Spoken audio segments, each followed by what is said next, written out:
कांग्रेस को मैं भी वोट देना चाहता हूं, पर देना बीजेपी को पड़ता है। मैं बीजेपी का सपोर्टर नहीं हूं। राहुल गांधी आगे कहते हैं 90% 80% रिजर्वेशन कर दूंगा। जितना 400 का पावर है तो ईवीएम हटा दो, थप्पा लो, सामने आमने हो जाएगा।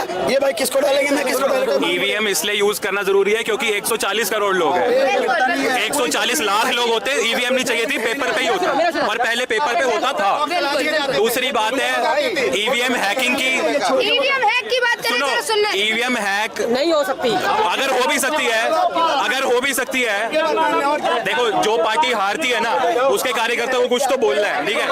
अगर ईवीएम हैक हो चुकी होती तो कर्नाटका में इतनी तगड़ी सरकार थी क्यों गिरती। मुद्दा ईवीएम हैक का नहीं है, उस मुद्दे पे बात करनी जरूरी है जो हमको आंखों से दिख रहा है और जिसपे कोर्ट कुछ कह सकता है, ठीक है। कांग्रेस को मैं भी वोट देना चाहता हूं, पर देना बीजेपी को पड़ता है। मैं बीजेपी का सपोर्टर नहीं हूं। राहुल गांधी आगे कहते हैं 90% 80% रिजर्वेशन कर दूंगा, जितना तुम्हारी पॉपुलेशन में हिस्सा होगा उतना कर दूंगा, तो फिर बीजेपी को देना पड़ता है क्योंकि तुम्हें देखे मरना तो नहीं है हमने।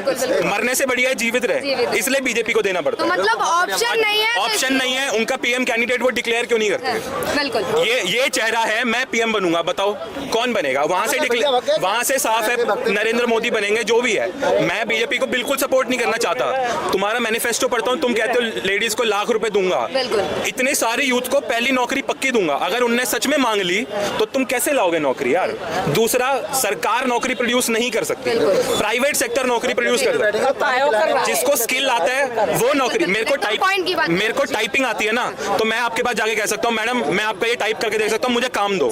मैं सरकार के पास जाके क्या कहूंगा जब मुझे कुछ आता ही नहीं। तो स्किल पे काम करना जरूरी है। कभी भी सरकार अगर कहेगी कि हम नौकरी देंगे, तुम्हें देंगे, तुम किसी को कुछ नहीं दे पाएगी। मार्केट से एक इकोनॉमी को ड्राइव किया जाता है। पहले हमने सोशलिस्ट सिस्टम में करके देख लिया सब कुछ, ठीक है, इंफ्रास्ट्रक्चर भी बना के देख लिया, नहीं बन पाया।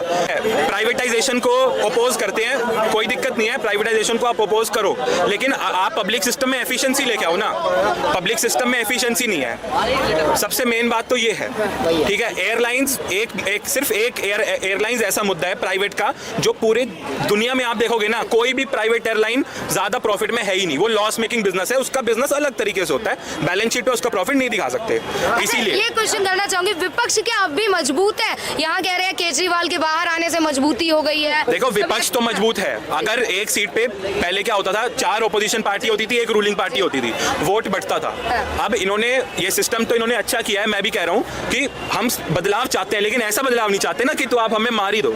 ओपोजिशन कमजोर नहीं है, ओपोजिशन तगड़ा है, ठीक है। इन्होंने कैंडिडेट्स भी मेरे यहाँ से, मेरे ख्याल में अग्रवाल साहब उतारे हैं ना यहाँ से अग्रवाल साहब है बनाम खंडेलवाल साहब है, दोनों तगड़े हैं। अग्रवाल साहब पुराने हैं यहाँ के कैंडिडेट्स, उनके पास सारे अच्छे हैं। वोट का बंटवारा भी कांग्रेस और आम आदमी पार्टी और 4 पार्टियों में नहीं होगा, ऑपोजिशन का सारा वोट उनको मिलेगा।